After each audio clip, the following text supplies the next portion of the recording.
It's time for today's travel and cruise industry news. With the latest from travel and cruises around the world, here's your host, Chillie Falls.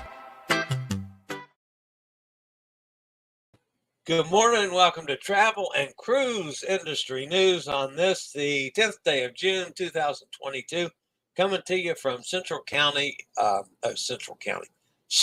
Virginia in Bedford County, right near Lynchburg.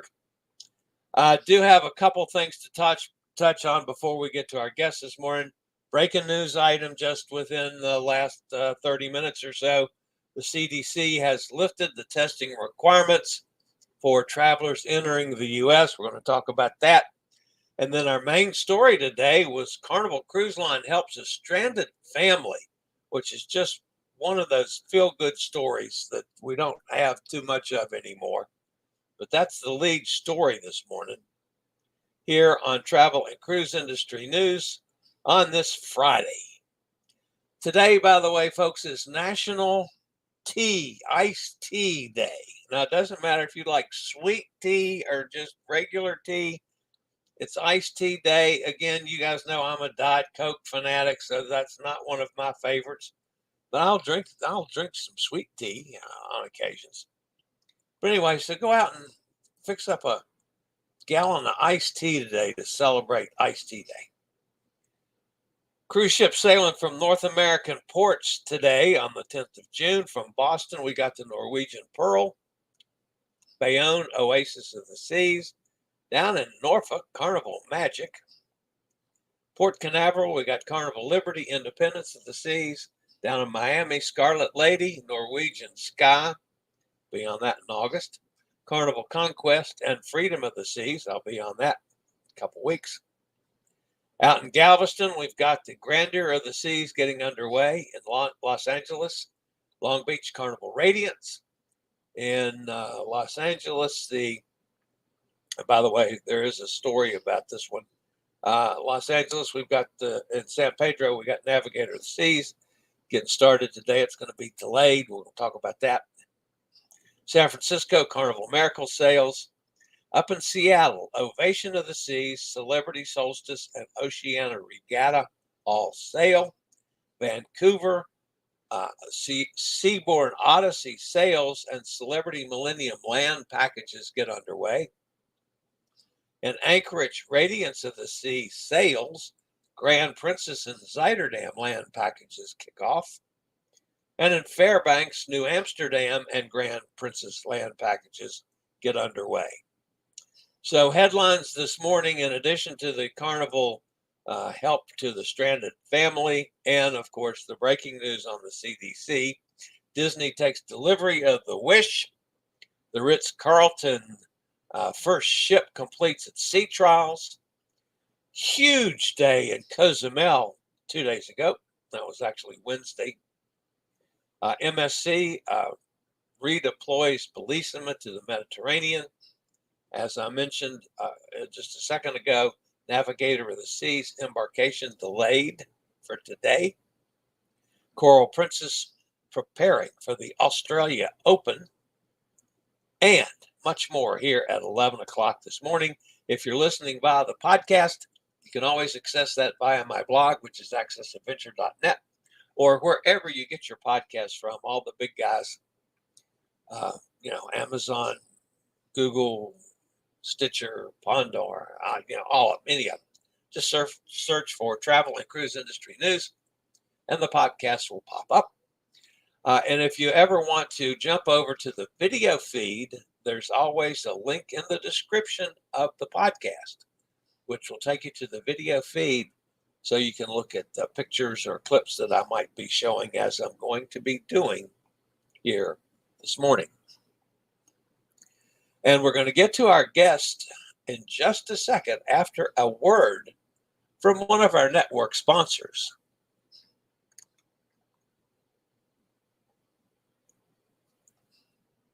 All right, back with the show, folks. Several months ago, I had a gentleman on from Houston, Texas, a friend of our buddy Jack's down there, Michael Phillipus, who talked about that was on his trip to Iceland last year, I think it was. When I was in Houston, I met Jack for lunch, and Michael and his wife Donna joined us. So I got to meet them in Houston, and I've been following, of course, their travels and travails forever. But I had a couple things that they've done recently. They've been on 2 European jaunts and several other trips in the meantime. But I wanted to bring them on today to cover a couple things. So with no further ado, my guest today is Michael. Unfortunately, Donna can't be with us, but Michael Phillipus down in Houston, Texas. Welcome back to Chillie Chats. Thank you. Good morning. So you went on a couple trips to Europe. So the main topic for this morning, I got to cover something else first. You, during the winter, went to Norway. And I mean, one of the things that you obviously wanted to do on the Norway trip was to see the Northern Lights, which obviously you did. Correct. But amongst the other things, several things that you did on that trip, you were up in the northern part of the country and went to an ice hotel. That's right. Tell me about it. Yeah, they build this ice hotel. It's adjacent to a regular hotel. So there are the interior facilities with restaurants and bar, etc., and other hotel rooms. But during the winter season, they spend about 6 weeks or so building this ice hotel, which is quite spectacular. And then it melts, and then they start over every year. And we thought, we were offered an opportunity just to go there for dinner and see it. We thought, this is really one of these bucket list items. One should really, given the opportunity to be in the northernmost parts of Norway, above the Arctic Circle, stay in a nice hotel. So we signed up for it and had a great experience. It was interesting. It's a little bit out of Alta, and so you go by bus, and we walked out of the bus, and since it's further away from the city, less lights, immediately you could see the Northern Lights, and everything was covered in snow. It was quite spectacular.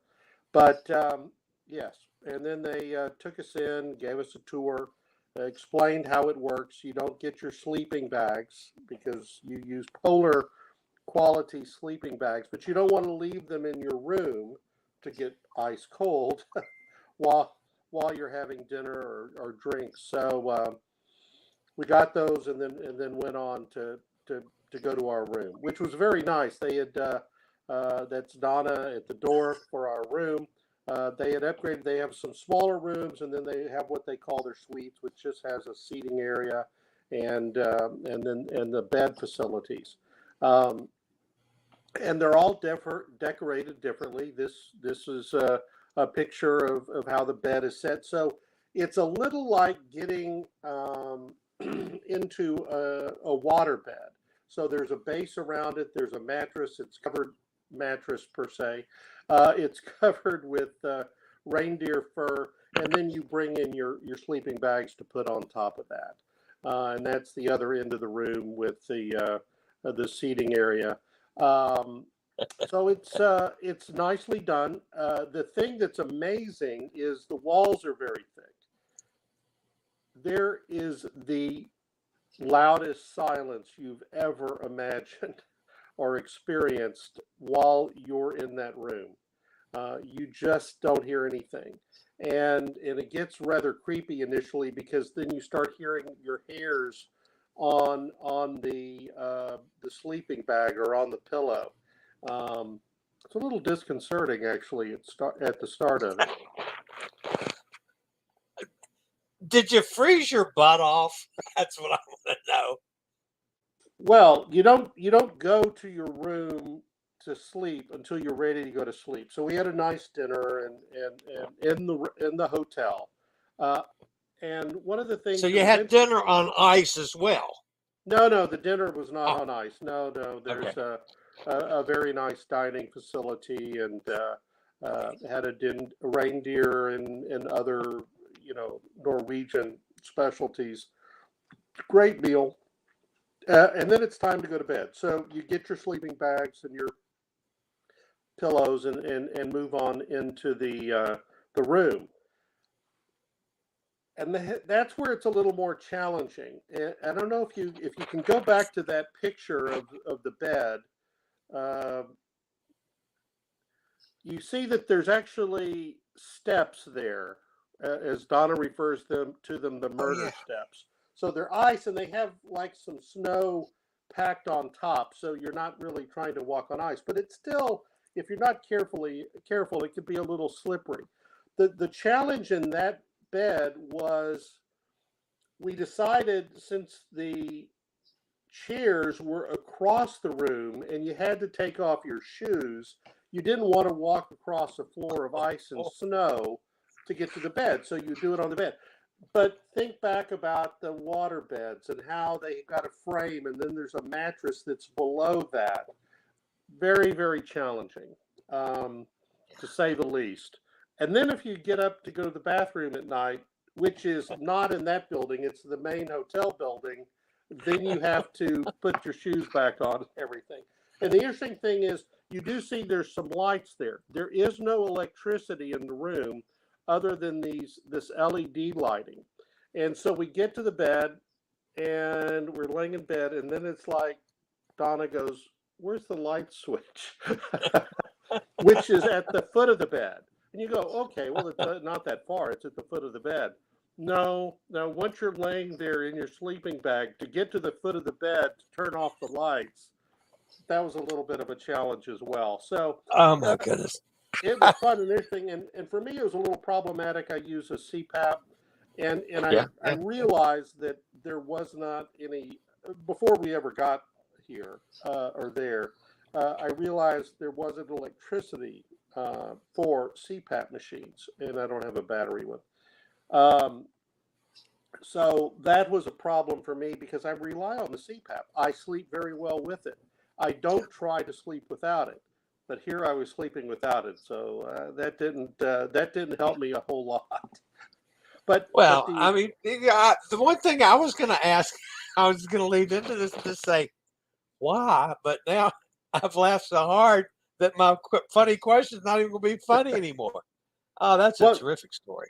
The room is somewhere between like 19 and 23 degrees. I didn't take a thermometer with me. That's their statistics. So it's pretty constant temperature. Obviously, you want it to stay below freezing. You're in the middle of all this ice and snow. But then once you're in these polar sleeping bags, they're very toasty, and they allow you two each. So their suggestion was you zip up into one and then you unzip the other one and put it across you as a blanket. And then you can also put your coats and anything else that you don't want to freeze, between the sleeping bag and then the outer blanket bag. And that worked well. Okay. Would you do this again ever? Would I go to the ice hotel or would I sleep in the ice hotel?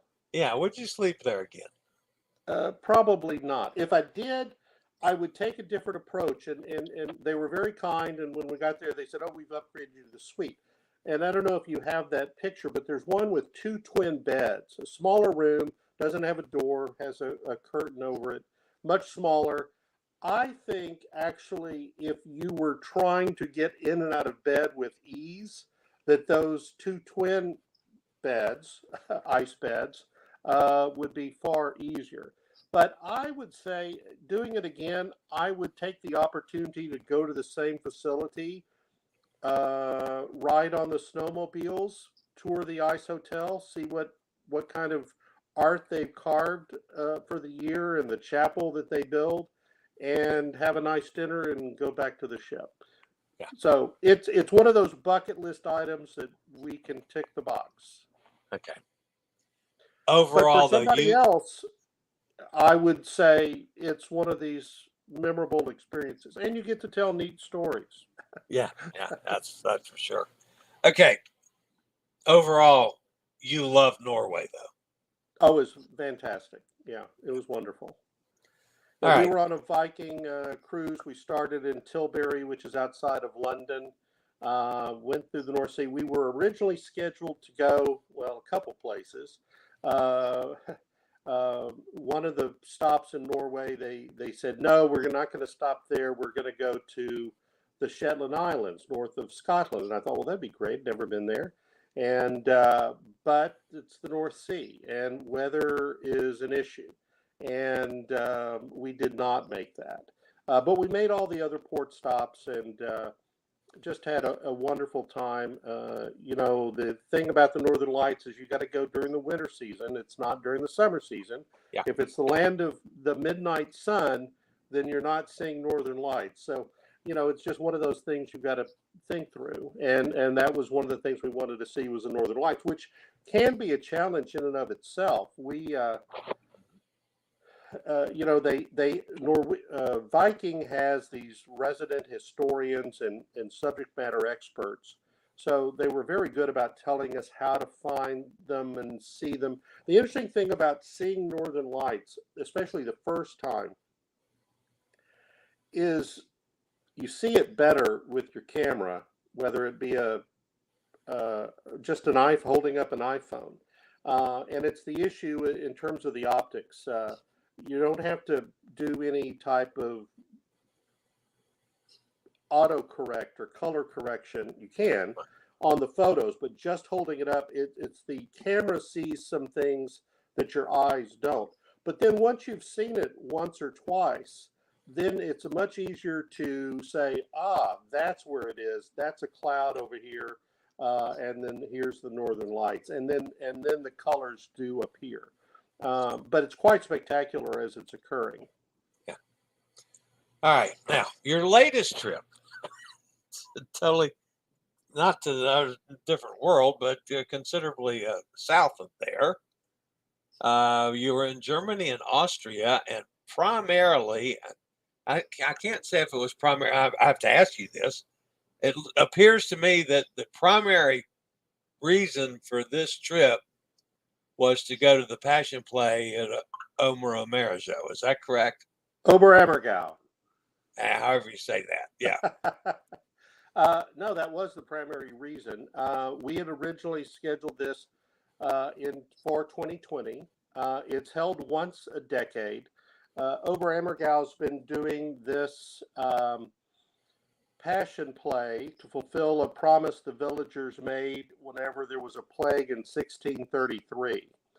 And with the exception of a number of times, including world wars, and I believe another plague during, I think, the Spanish flu, they've held this. And essentially it's done every decade. It was scheduled for 2020. It was one of the early things that got... I see you now. Yeah, you dropped out and came back. Yeah. So we had discussed doing it in 2010, and then for whatever reason, I don't recall why, we said, we'll put it off to 2020. But then as we were approaching 2020, as soon as they announced that tickets were on sale, we reserved our spots and we were ready to go. And then another plague hit. That's the theater. The theater's been there since 1900, and it's essentially covered. There was this open air part between the front of the audience and the stage, but they've got that covered in.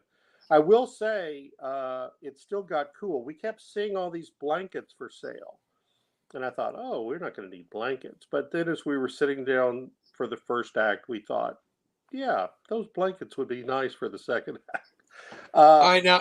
As I understand it, though, the way this is done is so you get to this little village in Austria, you have Germany. some lunch, Germany. then you go to the first part of the play, and then there's an intermission. You go out and have dinner.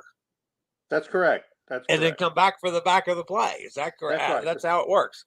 That's correct. There's it's a cast of thousands, and they're all villagers, and there are very strict requirements on who can participate. It's not like they call in ringers from other villages. They vie quite heavily for these parts, and people, will do this for decades, and maybe doing the same part for a few years and then moving on to other parts of the production. So it's a cast of thousands, and it's quite spectacular. So it depends on the time of the year, but currently, and what we saw was it started at 2:30, and the first act ran till 5, and then you have a break from 5 to 8. As a part of the package we did, it was all inclusive with the hotel and in the town, the tickets for the theater, Passion Play, the textbook, which, by the way, I will point out the textbook is important because it's all in German and there's no subtitles or superscripts being projected. So they give you these. This is an English version. It's about 150 pages, and you go, well, I know the story. I can follow along. I thought it was great actually looking at what the translation was. And there were a few things where you go, I'm not sure exactly what's going on there. So it does take for an American that doesn't speak German or doesn't speak German or understand German well, you need to use the translation. But it's about 2.5 hours for the first act. You break for dinner. And I think you were showing a picture of our dinner. That was in a local hotel right down the street. And then but first you go out. First you went out for lunch. We did. That's right. Yeah, that was not included. We just did that. It was nearby. We were in town. We did not have to stay in another town, so we didn't have to take a bus in or try to drive and find parking. So we were staying within walking distance of the town, just a few minutes away, and walked in and we're walking around looking in advance and said, oh, well, let's find this place. And it was actually Greek food, and they were very hospitable, and lots of other folks. We got there a little earlier than everybody else, but it quickly filled up with other people attending the Passion Play. The Passion Play starts mid-May and ends the first weekend of October. So it's a very lengthy production. Okay. And you also found next door some artwork. Well, yes, for sale. That is from next door, but all over town. There's lots of woodworking, and it's spectacular. Most of it is religious in nature, but there are other things that are not. And they have just some tremendous things available to see, and if you wanted purchase. So there you see the back of the theater. It's filling up, and it was completely full, both for Act 1 and Act 2. I didn't see any empty seats. I mean, these are hard-fought tickets, and we went in and arranged for those early on. And we were about, I think we were like 9 rows back, off to the side a little, and I thought they were great seats. I would think doing it once every 10 years. Man, it's got to be in huge demand. It is. There's lots of groups that do pilgrimages associated with the Passion Play. We just did it as a part of going through the Oberammergau Passion Play tourist arrangements, and they had this complete package that we could buy, and that's what we did. In terms of what was happening in Oberammergau, everything else that we did in Germany and Austria, we just did that ourselves. Yeah. All right. So then after it was over with, you still walked around town a little bit, found some ice gelato. Gelato. It was very good gelato too. I still will say it's not as good as the very best gelato that I found in a shop in San Gimignano in Italy. I had a dulce de leche gelato there off the square that was just mind-blowing. So I always, unfortunately, compare gelato against that.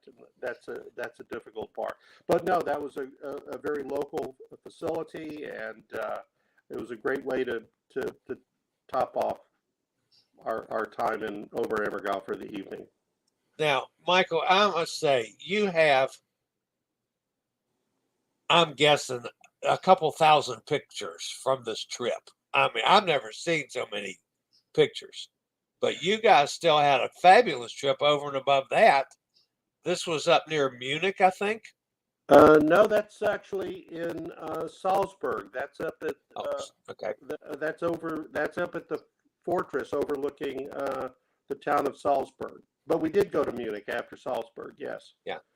And I know you guys did a bunch of museums and galleries and stuff, and saw some of the finest artwork in the world on this trip. It seems Yeah. to me. Yeah, that picture is taken in the Residence Museum. It was the one of the homes of the Wittelbachs who ruled over Bavaria for centuries. A lot of that facility was destroyed in World War II. So some of what you see is recreations or restorations, but they've done an amazing job. And there's just hundreds of rooms that are on display in your tours. Munich is one of my favorite cities, has been for a very long time. And our daughter, Jennifer, went with us. That was her first time to be in Germany and Austria other than in the airport. So we thought it was great to be able to bring her along and share in the experience. Now I'm just flipping through various assorted other pictures that I just grabbed quickly. Yeah, some of the artwork at the museum there is just spectacular. Yeah. In Munich, actually. Yeah. All right. Again, the Passion Play, obviously that has some religious significance to you, as it does to me. From this country, I was thinking that, well, I know that story. I've been involved with at least the story all my life, but yet then it dawned on me that that's all in German, and man, I would probably need that guide. So I'm glad you pointed that one out. Yeah, and they included that as a part of our package. I mean, it's available for purchase, at all the local shops as well. But if somebody's thinking about going and they don't have that, or they're thinking, oh, I'll just leave that at the hotel, I don't want to carry that with me, I found it to be very helpful because, you're watching, which is not something you normally do. Well, I did think of something as I was watching it, and that is if you're watching an Italian opera and they don't project, the English translation, and some theaters do. Others, will sell you a libretto with the translation. You would have to follow along. But you might as well get the nuances. I mean, they're acting well. They're singing. There's choirs. I mean, the characters themselves are not singing. It's not a musical. There is a choir component, and then there is the acting component with the cast. And to really be able to get what all is going on. And there are some interesting exchanges in it. There are also what they call presentations, which are little vignettes in between things, which don't relate to the time of Christ, but go back to other things in the Bible, Adam and Eve,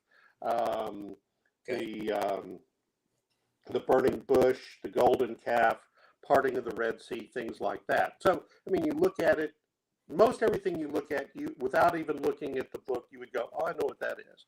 There were a couple things where you're going, I need to check into that one. Yeah. My Sunday school lessons are getting a little foggy on a couple things there. So, I mean, it's great to have. And I mean, if you're going to do this, and and especially if you're going to be doing it once in your life, or you assume, I mean, given the opportunity, if you were planning on asking me, would I go back and do the Passion Play again? I would say, yes, I would do that again. And I would go and see it, because they do change up the production. The script has changed over time, and they talk about that. There has been issues raised in the past regarding, and this is a problem with the subject matter, with whether or not things are presented in an anti-Semitic way. and they have changed, especially over the last three productions, some of the things there to make sure it's not. And then they changed the costuming, and one of the museums there is dedicated to the Passion Play and to things supporting that. And they had this big overlay of the building, and it was covered in costumes, all these blue costumes from prior productions. And I don't know that I've sent you a photo of that. I don't know if you called one of those up from the Facebook or not. But anyway, yeah, if you see something with all sorts of sort of garb in blue pasted on a building, that's from the museum there. But the colors were different this time. Most of the folks were in beiges or grays. The main characters probably had a little bit more color. Interesting enough, Pontius Pilate was generally all in black. Sort of had a Darth Vader take to it without a helmet. Well, yeah. So I mean, there's obviously the play production and the costuming, and they change it up. Yeah. All right. So what's ahead? You and Donna you got another bucket lister coming up. Well, we do. We've got a trip to Hawaii. We're taking our grandson for the first time. Oh, nice. He'll enjoy that. He says it's Hawaii. He just turned 6, so we're excited about that. And then we've got a trip to Italy in the fall.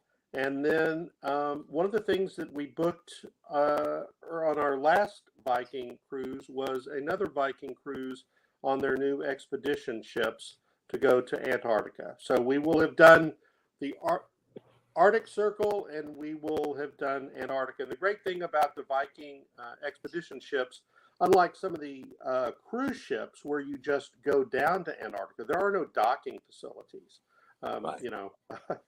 You could argue whether Ketchikan or Sitka has convenient facilities. There are no docking facilities for a Norwegian cruise liner in Antarctica. So these other cruises will go down to the region, but you don't get onto the continent. But with the Viking expedition ships, which has just under 300 passengers maximum, they have Zodiac boats, and you actually do go ashore to the continent. And the interesting thing is they also have 2 submarines, 6-passenger submarines there. So we're quite excited. We view that as another one of those bucket list items. That'll be my 7th continent, and looking forward to it. That's just awesome. All so right, that, Michael. That may be something to talk about after we get back. Oh yeah, you can rest assured if I'm still alive and kicking, I'm going to have you back to talk about Antarctica. We can hope and plan for that. Yep, absolutely. All right, Michael, thanks so much for being with me again today. This has been fascinating, and I've gotten some chuckles out of this one too. So, and tell Donna I missed her, and I'll look forward to seeing her next time. Very good. All right, Michael, thanks a bunch. We'll see you soon. Very good. Bye. All right, of course, that was Michael Phillipus down in Houston, Texas. They're 2 fantastic travelers and have been on some just wonderful trips. And if you ever get a chance to find his Facebook page, oh my goodness, you could spend days just looking through his Facebook stuff. So awesome. All right. I do have some news stories to get to, folks. I did promise that we would actually do that today, didn't I? All right, let me see if I can get over here to where I'm supposed to be now. The breaking news item, of course, today was the CDC lifting restrictions that the travel industry has lobbied for months after determining it was no longer necessary based on science and data, the official said from the CDC. The CDC will reassess its decision in 90 days, and officials decide that they need to reinstate it because of the concerning a new variant or any other reasons, for example, then the CDC can change it back. The measure has been in place since January of 21. The official said that the Biden administration plans to work with the airlines to ensure a smooth transition with the change, but it will likely be welcomed through most of the industry. The move will go into effect for U.S.-bound air travelers at midnight on Sunday. Travel industry officials have been increasingly critical of the requirement in recent weeks and directly urged the Biden administration to end the measure, arguing it was having a chilling effect on the already fragile economy. The travel industry and some scientific experts said the policy has been out of date for months. So that was breaking news this morning, and certainly was a welcome change to travel folks around the world. That's involving anybody that flies into the U.S. Doing away with that is a major benefit. So, all right. The feel-good story of the day had to deal with Carnival. And the story was related by Emery Thacker over at Cruise Hive. Carnival Cruise Line helped a family return to New Jersey at the end of May after being stranded in Aruba. Thankfully, the Mardi Gras cruise ship was able to help them get back home. And basically what happened was that Carlos Piccio, Jamie Green, and their 3 children went on a family vacation to Aruba in early May. On May 17th, when their stay ended, it was time to return to the U.S. Their 15-year-old autistic son named Elijah went through a sensory episode as they boarded the flight back to Newark. Despite all the efforts to calm this young man and deal with the situation, the plane's captain ended up asking them to disembark. That meant the family ended up being stranded in Aruba. On May 24th, Carlos flew home with the other 2 children simply because they had to be back at school, but Jamie and Elijah had to remain in Aruba.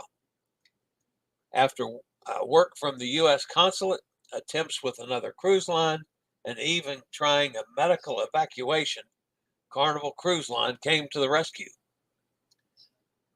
Culture City, the nation's leading nonprofit organization on sensory and accessibility acceptance, ended up contacting the Miami-based cruise line to see if they could help get the 2 family members back home. With so many Carnival cruise ships sailing across the Caribbean, including port visits to Aruba, the cruise line was able to help. The Mardi Gras cruise ship made a scheduled port visit in Aruba on the 31st, allowing Jamie and Elijah to board the vessel. Family members were then able to disembark in Miami when the Mardi Gras got back in town, where they were driven back home to New Jersey by Culture City volunteers. Despite the issues with getting back home, at least Jamie and Elijah could end up on a positive note and get to enjoy some of the days on the most advanced Carnival ship ever built. Carnival Cruise Line was also the first cruise operator to be certified sensory inclusive by Culture City back in 2019. Carnival Mardi Gras is the current flagship and operates 7-night Eastern Caribbean cruises out of Port Canaveral in Florida. So, good story from Carnival helping a family out. Disney has taken delivery of the Wish. The vessel was handed over from Meyer Werft Shipyard to the cruise line during a ceremony this morning in Germany. Disney Cruise Line President Thomas Maslun and Meyer Werft Managing Director Jan Meyer signed the official documents that transferred ownership from the shipbuilder to Disney. Delivery marks the final milestone. Come on, tongue. Delivery marks the final milestone in a vessel construction journey, as that means the shipyard has completed its work and the cruise line now takes over. Following the ceremony, Captain Marco Nagara took the helm of the Disney Wish to begin her journey from Bremerhaven to her new home port in Port Canaveral, Florida. All right, the Ritz-Carlton, that's something that's been put off and put off and put off and put off. The Ritz-Carlton Yacht Collection, a new luxury cruise line from Ritz-Carlton, celebrated the successful completion of sea trials for their first yacht, Oberammergau. Sea trials are a series of tests that are carried out when the yacht is sailing on open waters. Oberammergau's sea trials were led by Captain Stephen McBeef in collaboration with a team of senior officers, engineers, contractors, and shipyard staff. Sea trials mark one of the final stages of a shipbuilding process before a vessel enters service. The Ritz-Carlton Yacht Collection is poised to be one of the most exciting launches in the ultra-luxury travel space. The onboard experience will perfectly blend the lifestyle of the resorts at Ritz-Carlton with the casual freedom of a yachting vacation. And again, this has been put off and put off and put off due to the pandemic. The long-awaited debut of this new cruise line is scheduled to sail their inaugural cruise on August the 6th, a week-long round-trip sailing out of Athens, Greece. Huge day for my buddies in Cozumel yesterday. Of course, our own Elizabeth on location now just visits Cozumel. She is on a Carnival ship that gets to go in there every so often. But she was not there on Wednesday. But boy, there sure was a lot of people there. They've had a particularly busy week this week in Cozumel. 17 ships were scheduled in for the week. 6 arrived on Wednesday, including Royal Caribbean's Allure of the Seas, Grandeur of the Seas, Carnival's Ecstasy, Carnival Breeze, Carnival Conquest, and MSC Seashore, all docked on Wednesday, which brought in about 10,000 people into Cozumel just for the day. I sure hope my buddies down at the No Name Bar, Alma and crew, were quite busy. I hope. I haven't talked to them. But it would be nice if they were. All right, MSC is redeploying the Bellissima. It's been down at, sorry about that. I did that again. Why do I keep doing that? I think I'm back. Appear to be back live. Okay, the Bellissima. I went the wrong way on my control panel. MSC Cruises will be redeploying the Bellissima to the Mediterranean for the summer to meet what it says is overwhelming demand from consumers. The ship, which is currently based in the Middle East, will reposition to Europe and begin summer sailings in July. Starting July 9th, the vessel will begin offering 7-night voyages from Valencia and Barcelona, as well as Genoa, Livorno, and Naples, Italy. The itinerary includes longer stays in Valencia, allowing passengers to visit Madrid, as well as extended calls in Barcelona and Genoa. MSC Bellissima will be part of a 15-vessel deployment in the Mediterranean, which is the cruise line's largest ever. It also comes as the entire MSC fleet is back sailing. Earlier in the week, the MSC Musica became the final ship in the fleet to resume guest operations.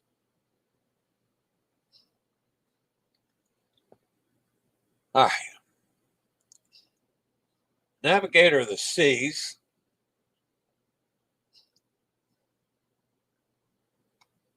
is going to be late today. Royal Caribbean informed guests that were booked on today's sailing that due to significant road closures and heavy traffic around the port of Los Angeles, that they're going to delay the sailing of Navigator of the Sea for about 3 hours. Navigator will now be departing about 7 o'clock this evening, as opposed to 4 o'clock this afternoon for its 3-night voyage.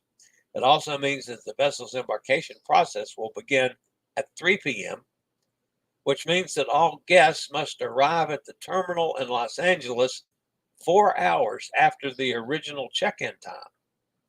Due to the last-minute change from the ship's departure, Royal Caribbean is making it up by providing a $25 onboard credit per person. The credit will be added to the onboard SeaPass account, which can be used for purchases during the cruise. Now, my only problem with this, folks, and don't get me wrong, I love Navigator. Navigator is one of my favorite ships now, of any that I've been on. This isn't Navigator's fault. But given $25, let's say if somebody had to fly in for this cruise and has to spend an extra 4 hours hanging out at LAX, $25 wouldn't last me very long at LAX. I'd have a cocktail or two and it would be gone. So $25 for the hassle that you're causing these people with a 4-hour delay in sailing.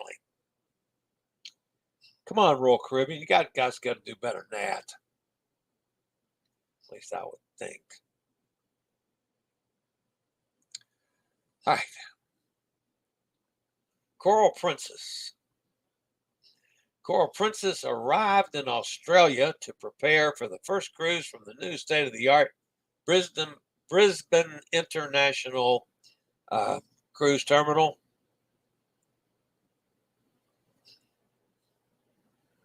Coral Princess will offer guests a series of cruises ranging from 3-day short seacations to 12-day cruises, during which the ship will be making several maiden calls to never visited ports. The first cruise sails on the 16th. Coral Princess is the first princess ship to return to Australia, and later this year she will be joined by Majestic Princess and Grand Princess. The return of cruising to Australia has not gone unnoticed for many cruise fans in the country who finally have a chance to go on their favorite holiday.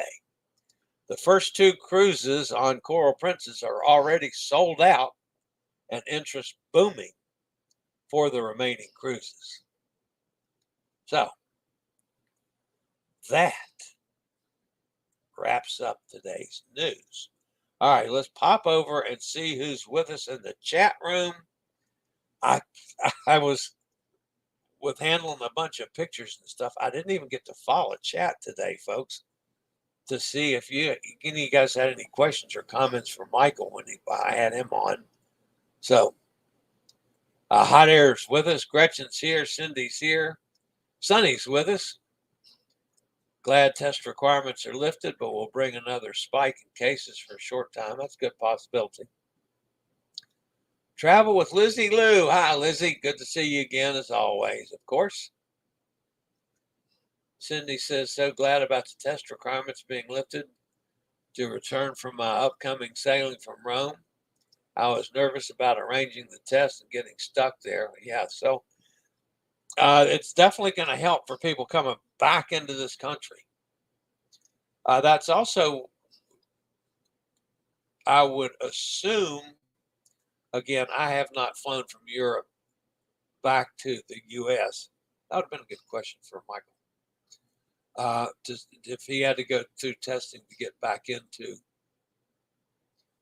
that's a good question. I don't know about U.S. citizens coming back. I do know about European citizens flying into the U.S. to go on a cruise, for instance.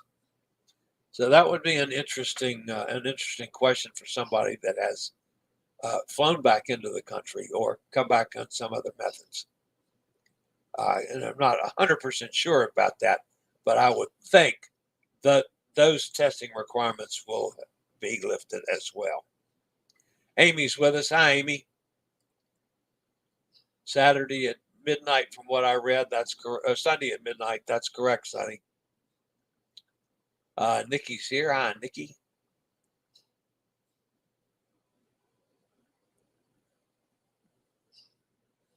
And Gretchen says, I timed my trip perfectly. Yes, you did. Maybe I should leave those tests here. Well,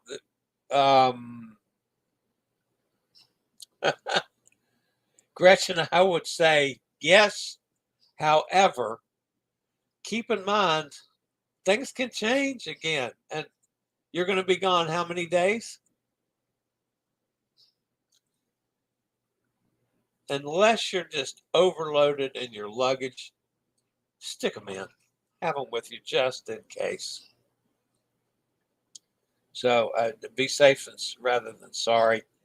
And if they get ruined, if they get smashed on a trip or whatever, you can always throw them away. We don't have to use them again. That would be great.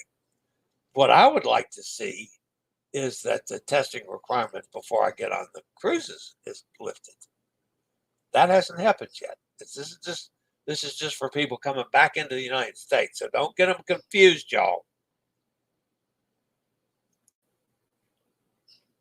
Good news for USA peeps. Well, it's good news for somebody flying into the U.S. to do something. That's where it's the best news.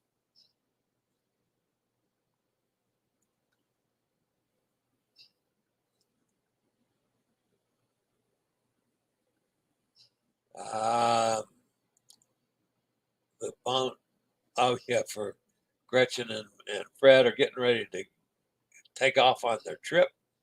Everybody's wishing them a bon voyage. Prim Travels is with us. Hey, Prim, good to see you again. What a wonderful trip, Michael. You're booked for the Northern Lights tour next. Nikki's booked for the Northern Light tour next February. Awesome.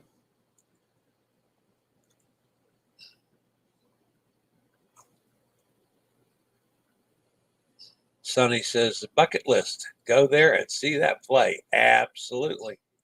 I think that would be absolutely fascinating, folks. Hot Air says, I'm hoping to see the Northern Lights during our stop in Iceland, late September, fingers crossed. Might be a little early for that.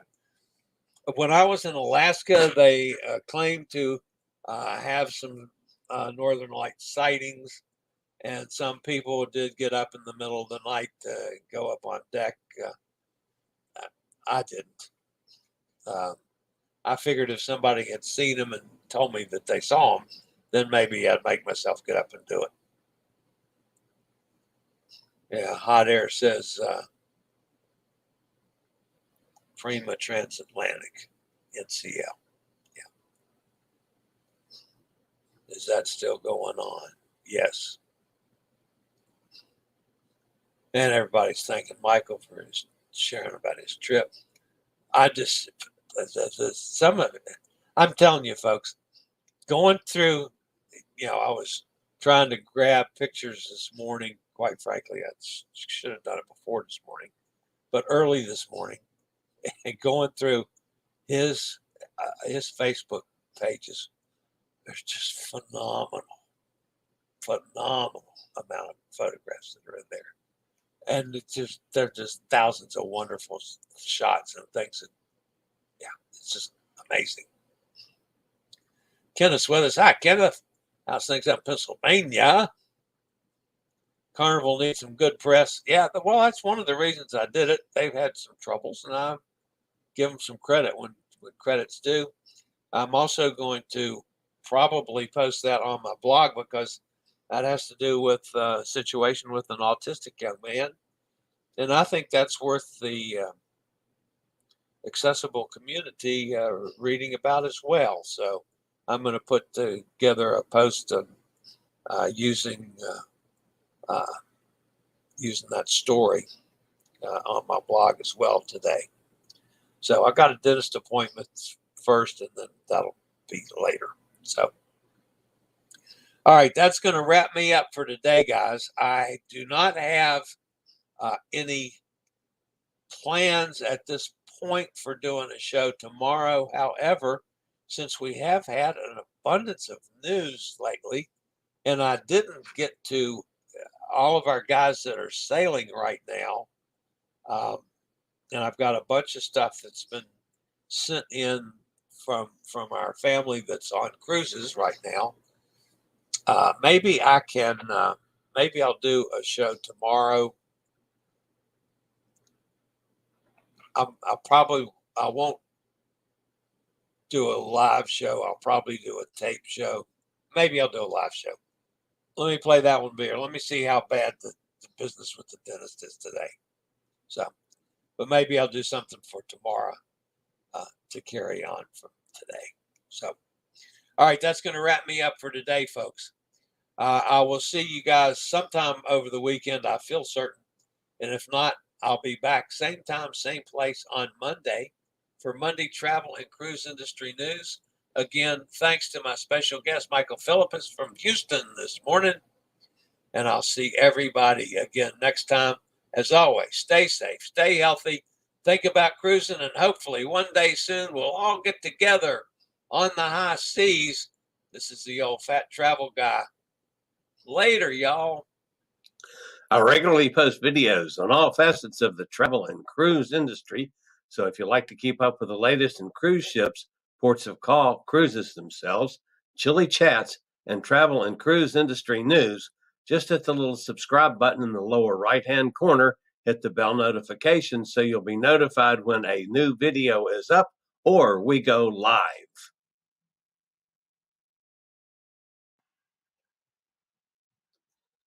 This video was produced by Chillie's Cruises.